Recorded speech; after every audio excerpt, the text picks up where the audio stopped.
আল্লাহরে রাজি করতে সময় আল্লাহ তান জাত থাকি যে কালাম দিছেন সেই কালামরে যদি আমি সম্মান মান্যতা ইগনাইন আমি করি না, তাহলে আল্লাহ তাআলা রাজি হইতাম। আমরা কিলা ধারণা করতাম পারি, আল্লাহর এই কালাম এর লাগি কোরআনে পাকর কৈতরাজ নফলি অতিরিক্ত আয়াতর মধ্যে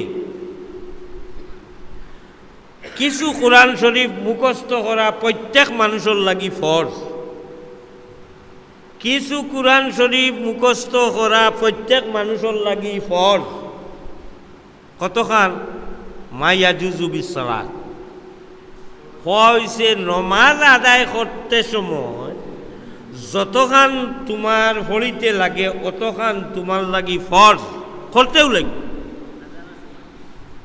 সময় গেছে।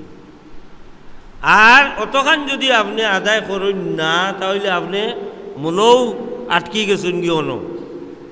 আর বাকি নফল এবাদতের মধ্যে কইতরা এক নম্বর এবাদত হইল কি আল্লাহ পাক রব্বুল আলামিনের কালাম রে হে যত বেশি তিলাওয়াত করতো আটিতে বইতে। এর লাগে আমি ফইলা কইছিলাম যারা আমরা দেখিয়া পারি না, ফইলা কোরআন শরীফ জিও কইতে এই ফজিলতের কথা কইছি। আমি কিতাবের মাঝে তফসিরের মধ্যে আনছেন কইছেন, যারা আমরা দেখিয়া বলি না, আমরা রোজানা আমরা তিলাওয়াত করতাম দেখিয়া, এর মানে হইল কি আমার মাহবুব আমি জানে চাই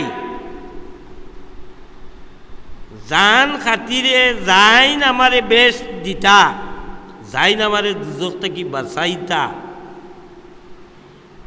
যে সময় হে তিলাওয়াত করে ওই সময় তার লগে কথাবার্তা হয়। সুবহানাল্লাহ,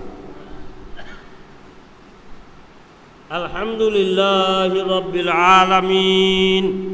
আপনি কইলা কোরআনের আয়াত ইখান কিতা কইলা যেখান আল্লাহ তাআলা কইছেন আলহামদুলিল্লাহ রাব্বিল আলামিন, ওখান আপনি কইলেন যেমনি আল্লাহর বন্দা ইখান কইল আল্লাহ তাআলা কইন বড় খুশি হইন, আল্লাহ কইন আমার বন্দায় আমার তারিফ কইল। সুবহানাল্লাহ, আমার বন্দায় আমার তারিফ। দেখুন আমরা যজন আমরা শুনি বুঝি, আল্লাহর পাক কালামর লগে যদি সম্পর্ক মহব্বত থাকে না তাহলে আল্লাহ তাআলার লগর মহব্বত তার হইতে পারবে না।